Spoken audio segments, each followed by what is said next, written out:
Welcome everybody to another edition of Jacob's Baker. Oh, sorry, Jacob's Bunker. Mixing that out with our intrepid hero Jacob, who is reaching us from an undisclosed location on the east coast of the United States. Yeah. Don't tell anybody where you are. You don't Okay. you don't want ice knocking on your door. You don't want what? Ice knocking on your door. Oh, yeah. Oh, dear. Oh, that would be awful. That would be awful. In the middle of a class, too. Yeah. Right.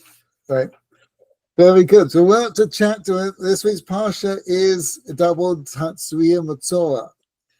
And we're up to chapter 13, verse 3. And it's talking about this disease, tsaras, which is translated as leprosy. Now, it's not leprosy.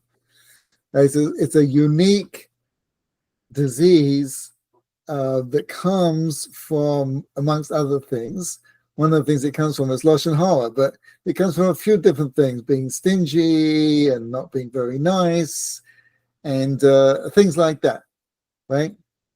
So the Ramchal, his base medrash produced a book on the different ideas in the parshas, and he gives one of them here. So this guy gets this disease called tsaras, right? For doing various things, and it's an awful disease, and you have to, depending on where you find it, it can either come out in three different places: on your skin, on your clothes, or on your house. Interesting. Okay. Now there is no physical disease that comes out on your clothes or on your house. So it's not a disease that you'll find in Grey's Anatomy. Right? So it comes because you did something wrong. Now, when things are bad, it's easy to think they're bad. You have a cold, you have problems, etc., etc., etc., right? And the Cohen, you have to, when you have this disease, you don't go to a doctor, you don't even go to a rabbi. You have to go to a Cohen. A Cohen is the one who's going to help you get through this. Now it's very interesting because let's say you live in your street, right? God forbid, and someone you know had tsaras, right? And next there's the gadol hador. Right? He comes over and looks at us. I think it's tsaras. What does that mean? Nothing. Nothing changes. Right? Here, next to him is a Cohen. And this Cohen can't read an aleph from the base. He's 6 years old. He comes over, he looks at us and says, I don't know. So so what happens? Nothing.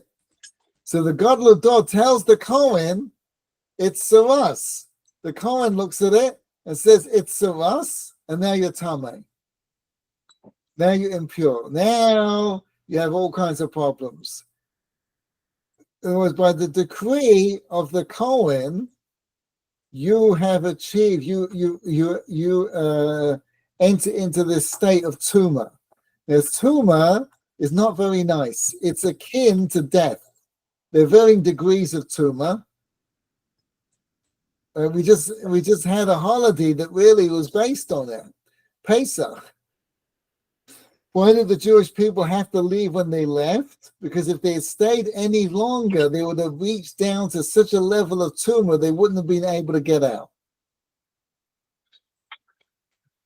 So why wouldn't they be able to get out? Because tumah is confusion. So to get out of Egypt, you know what you need? Clarity. What's that? Clarity, right, of where you're going. It says that the Talmud says that in the entire history of Egypt, at least until then, no one ever escaped. No slave ever escaped. Now, it's important to appreciate why, because Egypt is a very interesting country. Everyone lives along the Nile, and it's surrounded by a desert. It's like one of those, sci-fi action movies where everyone's locked up in an oil rig in the middle of the Atlantic. Even if you could get out of the prison, there's nowhere to go. So how did the Jewish people get out? Because they had somewhere to go. Our problem isn't our problems. Our problems is we've got no reason to escape our problems. So tumor is confusion. You got nowhere to go. You have no clarity. That's how you feel when you go to a cemetery. Makes you feel there's no point. Because five people might walk into a cemetery, but only 4 people come out. Right? You don't come out with more people than you went in with. That's how cemeteries work. Yeah. Right? So it's hard to escape the feeling that this is a pointless activity. Life is pointless. You just go into the grave and that's it. And that's tumor. And that's what this guy. So the words of the Cohen bring tumor on him. So my son-in-law, who's a Cohen, he lent me this book on Birkas Kohanim. Phenomenal book. I don't know if we can see it here. Let me see if we can show on the camera. All right, Birkas Kohanim. Can you see that? Yeah. Right? Highly recommend it. Oops, can't see. Can't see. Okay, Birkas Kohanim. There you go, Birkas Kohanim. Backwards. But so in there he quotes Rav Chaim Kanievsky right at the front, and he says an incredible thing that if you're having issues in life, you should go and hear Birkas Kohanim. You should go hear.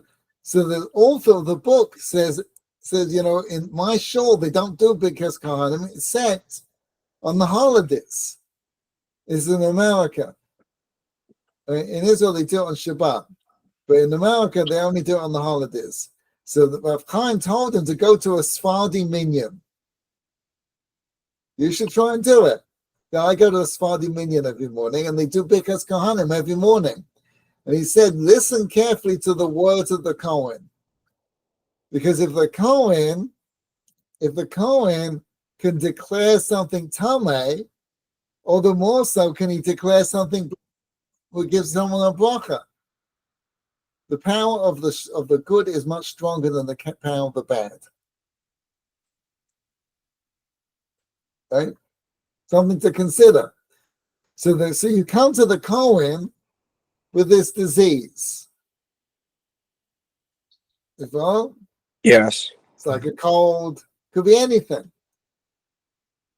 Right? What's the Cohen looking at? So the Ramchal, he points out, he says, look at chapter 13, verse 3.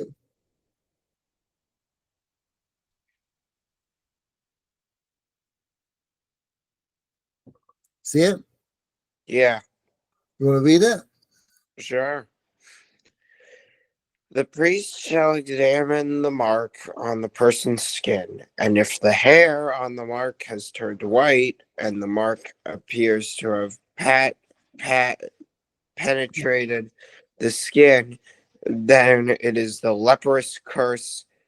As soon as the priest sees it, he shall declare it unclean. Right, Tameh. But now look at the Hebrew. The Reha Cohen, see it?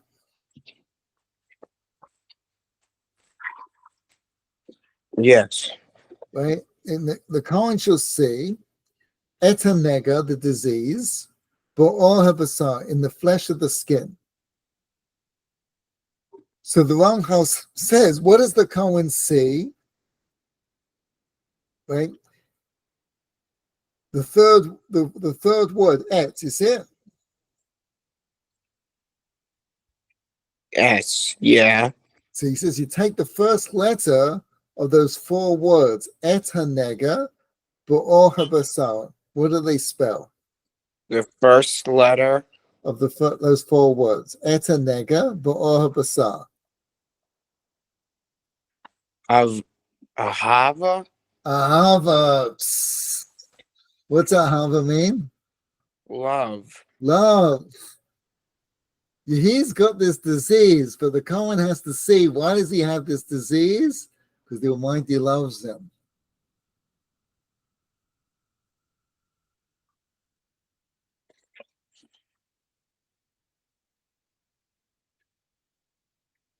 Elie Wiesel said the opposite of love is not hate. It's based on the Mishnah, King Solomon, but he said nicely, beautifully. He said the opposite of love is not hate. What is it? Ignorance. Close. Indifference. Uh, Indifference. In other words, if the Almighty didn't love you, you wouldn't have the problems you have. The problems you have are a sign that the Almighty loves you.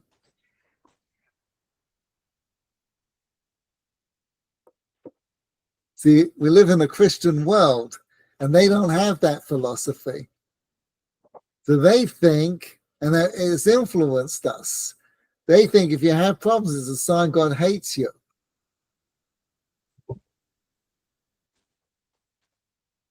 You follow? yeah. So we pick that up. A lot of people think that, but it's not true. If you have problems, it's a sign God loves you.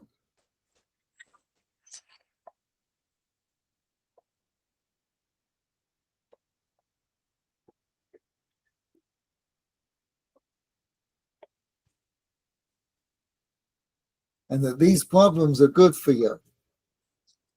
And you're going to win. God, there's a saying, I don't like it particularly. God doesn't send you a problem you cannot handle. I prefer to say God doesn't send you a problem you don't come out better from. Mm-hmm.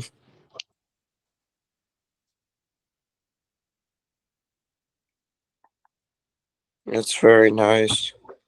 You want to see people who have problems? Uh-huh. They don't have problems. Oh, okay. Those are the people that have really big problems. Mm.